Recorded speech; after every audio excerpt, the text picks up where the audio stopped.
Bahagi na ng tradisyon sa kulturang Pilipino ang paputok tuwing may okasyon lalo na sa pagsalubong sa bagong taon.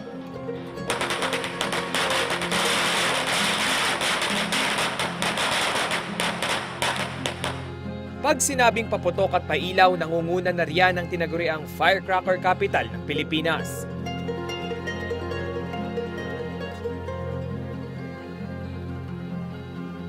Pero sa pagpasok ng taong 2019, nagulantang ang lahat sa pahayag ni Pangulong Rodrigo Duterte.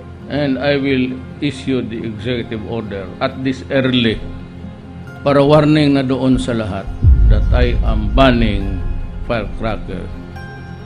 Ang bantang ito na kaya ng Pangulo ang magiging mitya sa huling kislap ng Bukawi.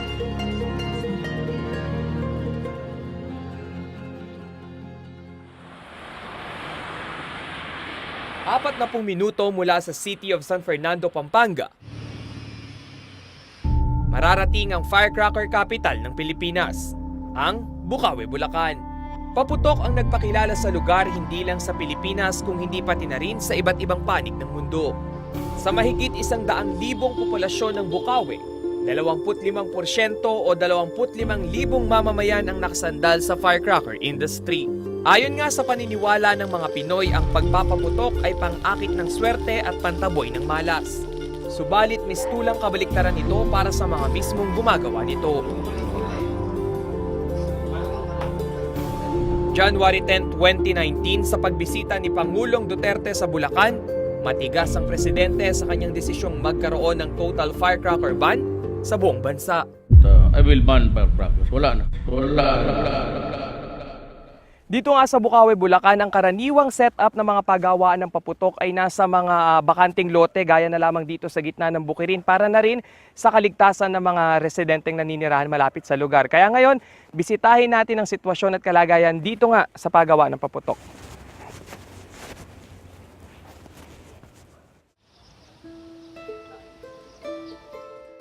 Dito'y nakilala ko ang 58 anyos na si Anita Javier. Sa loob ng 3 dekada, ito na ang nakasanayan niyang trabaho. Gumigising kami minsan alas 3 ng daling araw. Umihinto kami minsan alas 10 na ng gabi para meron lang kaming mayari.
Mula sa paggawa ng paputok ang siya ring dinurukot ni Aling Anita tuwing may iniindang sakit ang kapamilya. May magkasakit sa amin lahat. Dito namin kinukuha na sa paggawa ng ganito. Kaya sana tulungan din kami ng presidente na wag namang alisin to.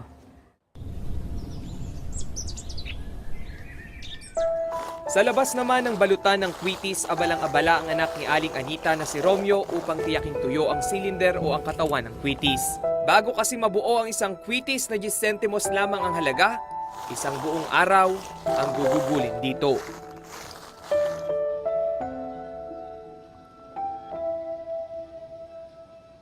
Ngayon nga nandito tayo sa isa pang proseso, yung pagpapatuyo ng cylinder para magawa naman itong kwitis tuwing bagong taon. At makakasama natin dito si Kuya Romeo. Kuya Romeo, ito no, ilang araw o ilang oras to ibinibilad itong mga cylinder na to bago siya punta naman doon sa paggawaan o sa pagbabalot na? Ito, kailangan ito ng maghapon. Kailangan kasi ang matinding init para matuyo ito eh. So kuya, pagka halimbawa makulimlim mong panahon, no? Eh, wala pang cylinder, paano to?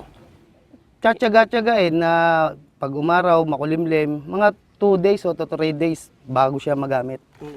So kuya, ito nga, yung paggawa nito, bukod sa paggawa nito, naglalagay ka rin ng pulbura. Gaano kahirap kuya? Sa hirap, mahirap. Kasi hindi naman basta-basta kasi kailangan lagay ka lang ng lagay. Kailangan may tamang proseso, may tamang palo para maging maganda ang produkto. Sa isang buong araw kuya, ilan yung nagagawa mo at magkano yung kinikita mo naman? Sa maghapon ko natatrabahuin, siguro mga 1,000 pieces. 1,000 pesos. Kumikita ako ng 200 piso nun. Simula anong oras ka nun? Pero kung mag-overtime ako, nagiging 2,000 piraso, kumikita ako ng 400. Hanggang alas 10, alas 11, ganun. Yung 400 na yun, kuya, ilan kayong maghahati-hati sa pamilya? 6. 6 na paghahati-hati Oo, yan. opo. Kuya, kung ikaw, no, sinabi mo nga na parang ito na yung kinagisnan mo Opo. mula pa sa magulang mo. Itong may 4 kang anak. Ano yung plano mo para sa kanila? Imanahin ba itong industriya Hindi o na negosyo po. na ito? Bakit? Kasi kung ako nga po nahirapan sa ganito eh. Tapos katulad nito, nababalitaan namin na binaban pa to. Saan ko nakukunin yung pag-aaral ng anak ko nawala pa to? Eh kung may magmamana naman siguro sa mga anak ko, siguro kung di ko sila mapagtatapos ng pag-aaral, dito sila kukuha ng hanap buhay nila. Pero kung ikaw mismo gusto mo makatapos sila. Gusto ko makatapos sila para hindi na sila humawak ng ganito. Kasi alam ko yung, ramdam ko yung pagod dito. Katulad nito, kainitan, kailangan nandito ka, magbilad ka, mag-asikaso ka ng mga ganito para yung produkto mo maging maayos. Oo. Simula anong oras ka gumigising, kuya? Syempre, dapat maaga pa lang. Alam mo na, ibibilad mo na to, kukuha ka ng pulbura. Anong oras ka gumigising, Yung mga kuya? alas 3 ng daling araw, gigising ako para ma-prepare ko lang to. Kasi ora mismo na kapag ako babiyahe rito, kasi umuwi ako sa pamilya ko eh. Babiyahe ko rito, ganung oras, gigising ako. Tulog pa yung mga anak ko, hindi ko makikita nga alis sa bahay ko. Siyempre, ako man, nakikita ko yung mga anak ko nakahiga, tatrabaho ko para sa inyo naman to eh. Sabi ko gano'n sa sarili ko. Kaya ako pinoprioritize na makarami ng gigising ako na maga, makarami kong gawa para rin sa kanila. Eh, pag uwi mo naman, kuya, ang pakiramdam, di sandal na lang. Umuwi ako, kapag uwi ko, upo lang ako, minsan nakasandal ako, nakakatulog na ako dahil sa sobrang pagod. Eh wala akong magagawa dahil gusto kong kumita, gusto kong mapagtapos yung mga anak ko, pag-aaral. Kuya, eto na lang, huli na lang. Ngayon napipinto na nga itong pag-ban, kung matuloy man. Ano yung mensahe natin sa Pangulo? Eh sana naman po matulungan kami ni Duterte, ni Mr. President na wag naman sana niyang tanggalin yung gantong hanap buhay namin. Dahil kasi sa 4 na anak ko, dito ko lang igagapang para makapagtapos. Hindi lang sa akin, maraming manggagawa ng paputok na katulad ko na dito rin umaasa ang pamilya. Eh kung baban niya to, para na kami niyang pinatay. Ibig sabihin, saan na kami kukuha ng makakain? Para niyang binaligtad yung kaldero namin. Na wala na kami dapat sa ingin, sa kami maghanap. Eh kung tapos kami ng pag-aaral namin, eh yung mga ibang tao, katulad ko, nagtatrabaho rito kasi hindi ako tapos ng pag-aaral. Eh paano namin mapapagtapos ng pag-aaral yung mga anak namin? Gustuin muna namin na makatapos kung gantong ibaban niya. Malamang yung mga anak namin mapunta rin talaga sa ganito. Lulugar na sa illegal. Eh anong gusto niyang trabaho ng mga anak namin? Kung sakasakalin lumaki na walang dunong, hindi nakapagtapos ng pag-aaral.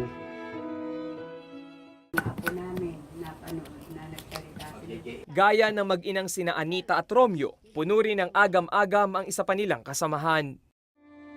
Ako po si Melba. 30 taon na ako nagkikibalutan dito. Tapos, inaano ko naman sa mga apo ko, sa pamilya ko. Kasi wala naman akong katulong sa buhay. Wala na akong asawa. Aminado si Aling Melva na hindi niya kayang makipagsabayan sa ibang trabaho dala na rin ng kanyang edad. Kung wala na ito, paano na? Hindi man kami pwedeng magtrabaho sa iba. Kahit mag-apply sa pabrika, hindi na kami tatanggapin. At ako'y matanda na, 64 na ako. Kahit nga matanda, nagtsatsaga akong magtrabaho dito. Bukod sa mga gumagawa ng paputok, malaking dagok din sa mga tindero-tindera ng firecrackers ang napipintong total ban sa kanilang negosyo.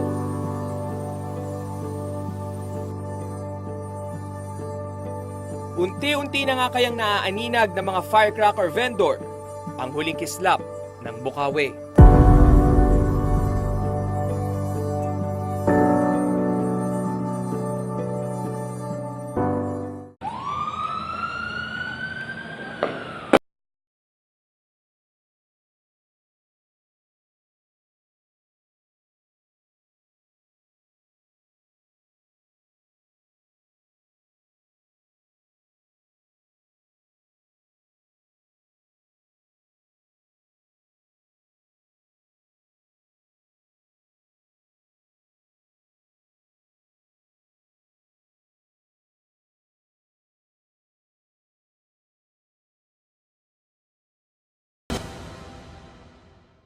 Simula December 21, 2018 hanggang January 4, 2019, nakapagtala ng 4,305 firecracker-related injury ang Department of Health.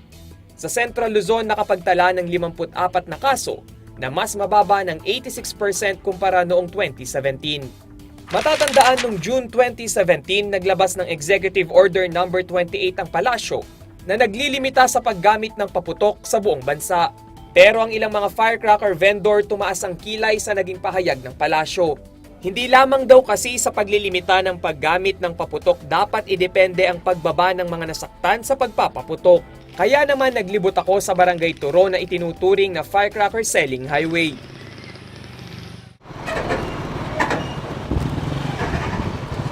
So Kuya Luis, Ay, magandang umaga, morning. Rainiel, no? So si Kuya Luis ay isa ring fire safety, firecracker at fireworks safety officer at Yes. may-ari rin ng bentahan ng paputok dito sa Bukawi, no? So Kuya, ngayong araw parang maaari mo bang ibahagi sa amin kung di ba may mga dahilan kang sinasabi kung bakit napababa rin yung bilang ng mga firecracker related injury ngayong taon? Oh, kasi dahil as sa safety officer ng pyro team, ini-explain namin sa mga customer namin, sa consumer, na kung ano yung proper training, yung paanong tamang pagsisindi, tamang paghawak, tamang pagbili ng produkto na hindi makakasama sa kanila, na kahit yung mga anak nila, yung mga pamangkin, pwedeng gumamit basta may ng magulang. Patnubay ng magulang. Kuya, pwede ba nating silipin at kung paano yung mga dapat gawin dito sa mismong shop mo? Pwede natin Tara, tingnan. samahan natin si Kuya Luis.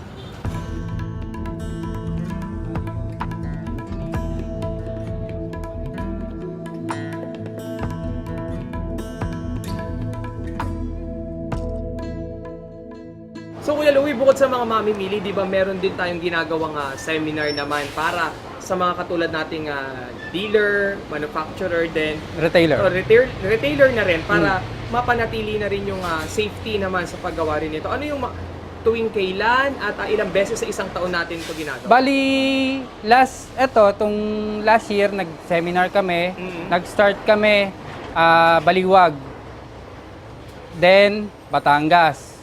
After nun, tumawid dagat na kami. Saan na yan? Mga Jensan, Iloilo, more on Visayas and Mindanao. Sa SN Media. So nakikita rin natin to na isa sa mga dahilan kung bakit bumaba yung firecracker related injury natin. Oo, kasi, kumbaga, dun sa seminar, pinakikita namin, nandun yung mga oversize, overweight,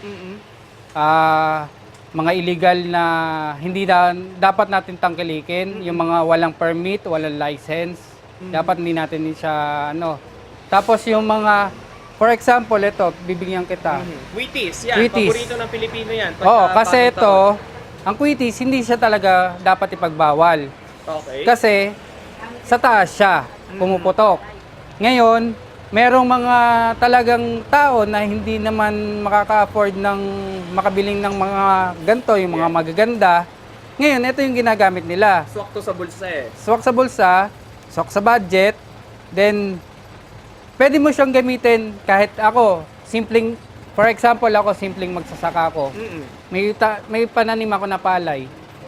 Kailangan ko mawala yung mga ibon doon na laging pumupunta dahil malulugi ko pagka hindi ko Pwede ko siyang gamitin pambugaw. So hindi lang siya during festivities tsaka yung mga celebration natin, Hindi. ginagamit na rin to ng mga... Ginagamit siya ng mga magsasaka, mga sa fish pond, tapos mga simpleng birthday na mapasaya lang, may mga pumuputok lang. Yun, ginagamit siya. Ito Kuya Louie, speaking of safety, di ba dito nga sa bawat istasyon o yung bentahan ng mga paputok, meron tayong nilalagay na graba, buhangin at tubig. So, kasi nakagawian na ng mga Pilipino, yung kultura na rin nila, yung kabud na lang magpapaputok. Baka pwede natin silang bigyan ng tips naman na mag-imbak din ng buhangin at para saan yung buhangin at syempre itubig pamatay sunog. Bali, ang tubig kasi, tsaka ang buhangin, kaya kami naglalagay niya sa tindahan. Once na may biglang mag-testing dyan, may magsindi, pwede kong buhusan yun. Ang buhangin kasi, kaya siya nilalagay sa isang fireworks store. Kunyari may sumiklab dito, sa part na to. Kasi ang tubig, minsan nakaka-cost din yan. Minsan nadadagdagan yung, dahil nababasa lalo. Nag-create pa siya ng trigger. Okay. Ngayon, yung buhangin, kaya siya nakasama. Pagka inilagay siya doon sa mismong apoy, matatabunan siya. So, mawawala yung parang friction nung pwede mo ulit siyang buhusan ng tubig. So ayun lang, parang maging mapagmatsyag na rin sa tamang dapat bilhin. At saka, syempre, pag-iingat pa rin para masolusyonan natin nga itong gusot ngayon dito sa firecracker industry tama. na baka pwede kayong maalis. Maraming salamat, Kuya Louie. Thank you. Thank you. Bukod sa mga firecracker stall vendor, isa pang umaaray sa napipintong total firecracker ban ng mga supplier ng paputok. Si Marcos Rivero, isang retiradong pulis, ang pangongontrata sa mga piyestang bayan at syudad ang pinupunteriya. Siya ang humahawak sa mga firecracker at firework show sa mga kapistahan sa buong bansa. Mababa na ang 50,000 pisong kikitain sa kada piyesta o pagdiriwang na kanyang pinupuntahan. Ay ako, kinabahan ako kasi siyempre pag sinabi ng ating Pangulo at i-implement talaga, i-implement yan. Pero wag naman sana po. I-regulate yung bawal, bawal lang talaga. Bakit kasi may mga nakakapasok dito na bawal na nagtitinda? Yan sana ang hulihin. Pero yung fireworks na ito, fireworks display, sa taas pumuputok, ay wag sana naman at doon kami nanginginabang. Ayon sa Philippines Pyrotechnic Manufacturers and Dealers Incorporated, kahit pa mapagdesisyonan na ng Pangulo ang total firecracker ban, hindi sila hihinto upang ilaban ang industriyang kanilang ikinabubuhay. Ilalaban po namin ito ng pamunuan. Kami pong asosasyon, ipaglalaban po namin ito kasi nasa batas po ito eh. Siguro po, oo, alam ko na maipapa-hold agad dito ni Presidente dahil siya po ang may karapatan. Pero siguro po, medyo may laban pa rin kami dahil po may batas tayong pinag-uusapan. Sa ilalim kasi ng Republic Act No. 7183, binibigyang proteksyon nito ang mga manufacturer at distributor ng paputok. Dito'y nakapaloob din na kinakailangan ng mga seller ay 100% Pinoy at hindi pinahihintulutang mag-angkat ng mga firecracker product. Dahil kumpiyansa si Gabuyo na tumatalima ang mga manufacturer at reseller ng paputok sa Bukawi, may hamon siya ngayon sa gobyerno. Huwag kaming itotal ban. Alam naman natin na nakikinabang ang gobyerno sa amin. Sana po, ang pagtuunan na lang natin ng pansin sa ngayong panahon na to, dala ng kahirapan ng buhay, sana ang mga natin, itong mga droga. Sa kabilang banda, 100% suportado ng Department of Health ang total firecracker ban. Ito na raw ang magiging unang hakbang upang tuluyan ng maging firecracker injury-free ang Pilipinas. And I think we're seeing changes. Every year, meron kaming halos 50% ang decrease this year. And the previous year, pababa ng pababa. Siguro, if you noted kung nasaan man kayo nung New Year, parang ang bilis, sandali na lang ang nagpaputok and most of the time, community display. And it showed in our fireworks surveillance, mas kokonti nga ang naputukan, naputulan ng daliri. Mas kokonti ngayon ang magkaka-asthma, pulmonary infections, or yung mga diseases related to inhalation of smoke. Sa pagsasaisip ng gobyerno sa kalusugan at seguridad ng mamamayan,